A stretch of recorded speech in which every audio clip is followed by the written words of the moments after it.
Welcome to Business Connection. I'm Liz Spencer. We have wonderful guests in studio today. We have Shar Scott, and she's the president of Riverwalk Counseling Center, and alongside her is Lori Shortness.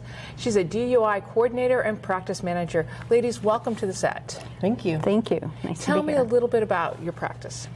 So we're an outpatient counseling practice located in Naperville, and then we have a satellite office in Oswego. We treat individuals, couples, families, and groups. And our specializations range from substance use disorders, anxiety, mood, any kind of trauma, school adjustment issues, and just problems of everyday living. That's great. Well, I think we all need a little help these days. What do you think sets you apart from your competition? Well, there are many fine counseling practices in Naperville and the surrounding areas. And one of the things I think that we try is to make certain that we fit the right person with the right therapist.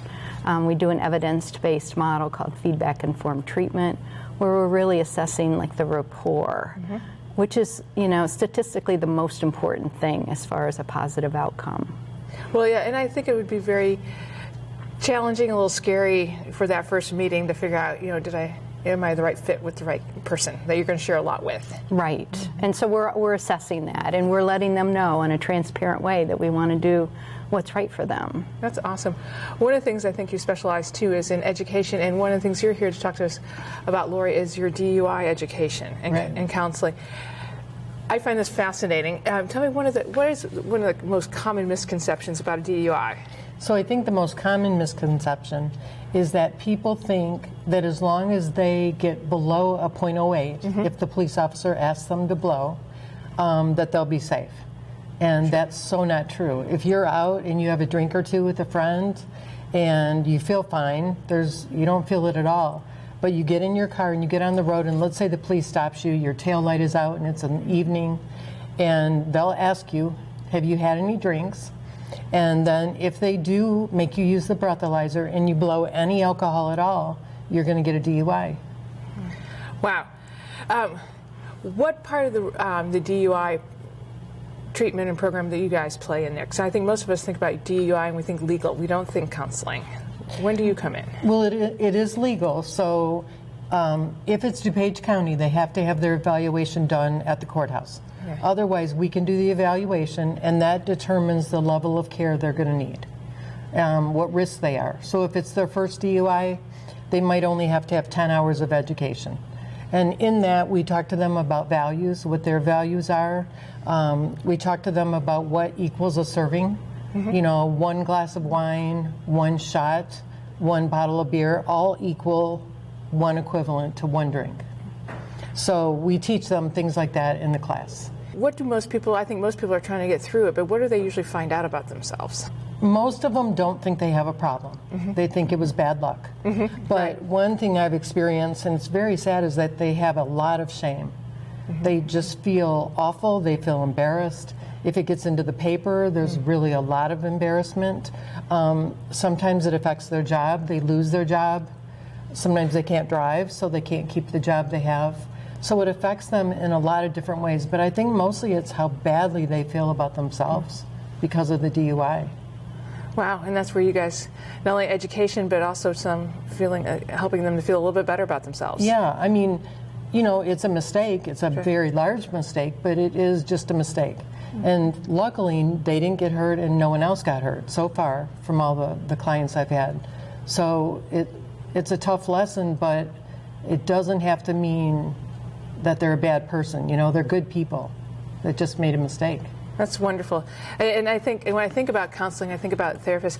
I think what you just said is one of the critical roles you play, no matter what problem I'm facing, is to realize that I will get through it, and it doesn't completely define me. Absolutely. I mean, we want people to regain their hope. And sometimes we need that outside person that's not our family or a friend to help us along the way, because you guys know more. and you don't come with any of the baggage that our families and friends might come with for us. We do. We certainly have our expertise, but we also want to link up with our family members. Because they have known that person, since day one. And so we really do want to work at this as a team. One of the neat things about your counseling group is that you have a lot of accreditations and you have something with the Joint Commissions. Tell me a little bit about that and why it's so important. The Joint Commission is a gold standard for all health care. And anytime you walk into a hospital, you're going to see a plaque, hopefully, that says Joint Commission. And they've expanded it out to behavioral health. And what that says is that we made a commitment to do excellent work, to perform up to their standards, and that we do it every single day. That's wonderful. Well, congratulations on that. Thank you. That's wonderful. Tell me a little bit about, you have a neat women's intensive program. Tell me a little bit what that's all about.